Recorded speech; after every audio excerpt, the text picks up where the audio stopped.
Thokozani bogogo nabomkhulu, thokozani makhehla makhulu. So bantwana bedlozi, so something engifuna ukuyishare eyenzakalayo that it's an advice, okay? So siyazi ukuthi singabantwana bedlozi sidila kakhulu ngokugcaba, sidila kakhulu umuntu uvukwa idlozi uyabwa phansi uyalimala, and we have to exercise safety, right? We have to exercise ukuphepha. So kune situation enzakalile whereby bengicaba umuntu nkosi yami ngayenza iphutha igazi lakhe langithela, and knowing ukuthi just that probably ngeke ubone but izandla nje zigcwele nje ama scars. And we're not saying ukuthi probably, I'm saying ukuthi umuntu maybe might be abe positive, but I'm just saying ukuthi fanele exercise care, yabo. Kwamanje ngibuya ukuyothenga yini ibizani i-prep, yabo. Mangabe niyayibona igama ibhalwe ngegama lami, ngizocala ukuyiphuza today.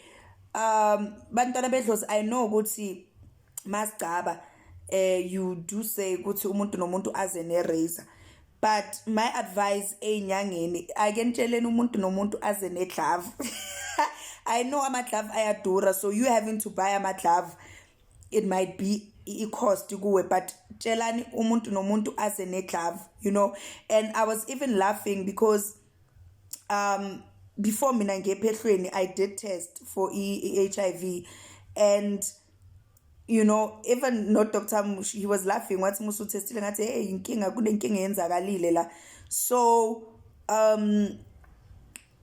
we even went as far as axoxa ukuthi yo a lot of people yenwazi abantu abaningi umuntu sekasesibhedlela am-attender, and thola ukuthi umuntu beka ephehlweni what decide ukustoppa i-medication.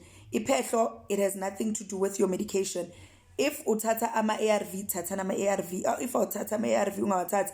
But my suggestion ngeke kulunge mhlambe ukuthi kuthiwe wonke umuntu before uya ephehlweni nonke nithwase yebo kuzoba imfihlo between wena nogobela wakho.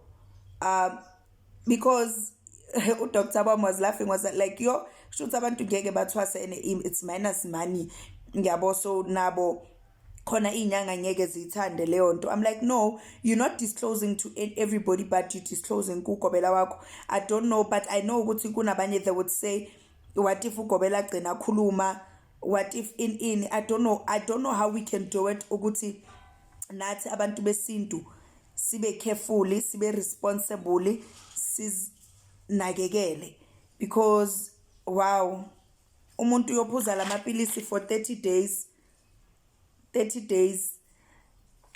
and ipilisi mawuliphuza apparently mawuliphuza ngo 8 ebusuku, must make sure ngo 8 ebusuku uyaliphuza for 30 days. Imagine kodwa lo 30 days it's better than a lifetime. It's better than a lifetime. So must be responsible. Ngilenzile iphutha futhi ngiyagcina ngeke ngisaphinde. Nina elizayo nkosi yami again making sure niza nama-glove. Umuntu aze ne-glove ne-razor lakhe. Uyamgcaba maqeda umnikeza i-glove yakhe ne-razor yakhe ayolahla.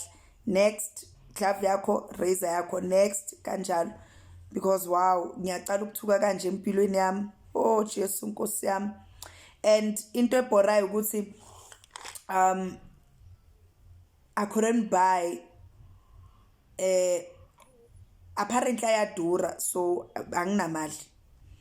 So I had to get a prescription in order for ukuthi ngithenge.